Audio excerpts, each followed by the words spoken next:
Konnichiwa दोस्तों, Japan एक ऐसा देश बन चुका है जहां पर क्रिसमस के फेस्टिवल पर मिलियंस ऑफ परिवार केंटकी फ्राइड चिकन यानी केएफसी खाने के लिए जाते हैं। मगर ट्विस्ट यहां पर है, जब आप गूगल पर जापान क्रिसमस फेस्टिवल को सर्च करेंगे तब वहां पर जापान के लोगों की जगह वहां पर केएफसी की इमेजेस बहुत ज़्यादा आती हैं और ये वाले अंकल आ जाते हैं।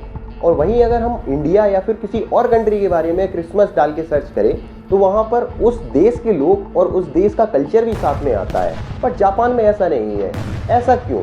और जापान में तो सिर्फ 0.7% ही क्रिश्चियंस है, फिर भी ये चीज़ ऐसी होती है। तो आज की वीडियो में हम यही जानने वाले हैं, तो आइए जानते हैं। साल 1970 नागोया जापान में जब पहला केएफसी स्टोर ओपन हो रहा था तब बहुत सारे टूरिस्टर्स का कहना था कि वो लोग टर्की के उधर के क्रिसमस को बहुत मिस करते हैं। और उसी टाइम केएफसी वालों को आइडिया आ गया कि वो फ्राइड चिकन को सब्स्टिट्यूट कर सकते हैं टर्की से। और साल 1974 में केएफसी ने एक कैंपेन लॉन्च किया जिसका नाम उन्होंने रखा केंटकी फॉर क्रिसमस नाम से। इसमें उन लोगों ने ऑफर्स देने स्टार्ट किए जिसमें वो क्रिसमस पार्टी वेयर्स जिसमें फ्राइड चिकन मील्स के फैमिली के साथ खा सकते हैं, वो भी बहुत ही कम नाम में। और उसी के साथ उन्होंने हॉलीडे पैक देना भी स्टार्ट कर दिया। और इसी टाइम को देखते हुए केएफसी वालों ने अपना जो एडवर्टाइजिंग का बजट है उसको भी बढ़ा दिया जिससे कि वो और ज़्यादा लोगों तक जापान के पहुंच सकें।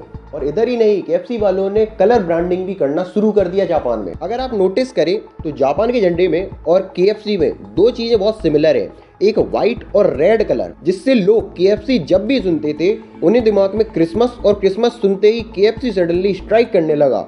और इसी का फायदा केएफसी कॉलोनल सैंडर्स की इमेज से उठाया गया। अब इनकी इमेज के साथ कैसे खेला गया? कॉलोनल सैंडर की इमेज से उन्हें सेंटा बनाकर इसे प्रमोट किया गया। यहाँ तक कि कॉलोनल सैंडर्स इसेंशियली एक सिंबल ऑफ क्रिसमस बन गए थे जापान के। अब आपके दिमाग में एक सवाल आया होगा कि लोग इतनी आसानी से मैनिपुलेट हो कैसे गए? बाय टेलीविजन जापान में टीवी पर जो भी एड्स दिखाई जा रही थी उनको ऐसे दिखाया जा रहा था कि जैसे केएफसी अमेरिका में बहुत ही ज़्यादा पहले से पॉपुलर है और जापान को एक फोमो में डाल दिया, फियर ऑफ मिसिंग आउट, कि अगर वो लोग केएफसी नहीं गए तो वो बहुत ही इंपॉर्टेंट चीज़ मिस कर रहे हैं। और इस तरीके से जापान के लोग इस ट्रैप में फंसते गए। बट अब आप लोग सोचेंगे इसमें क्या ही गलत किया?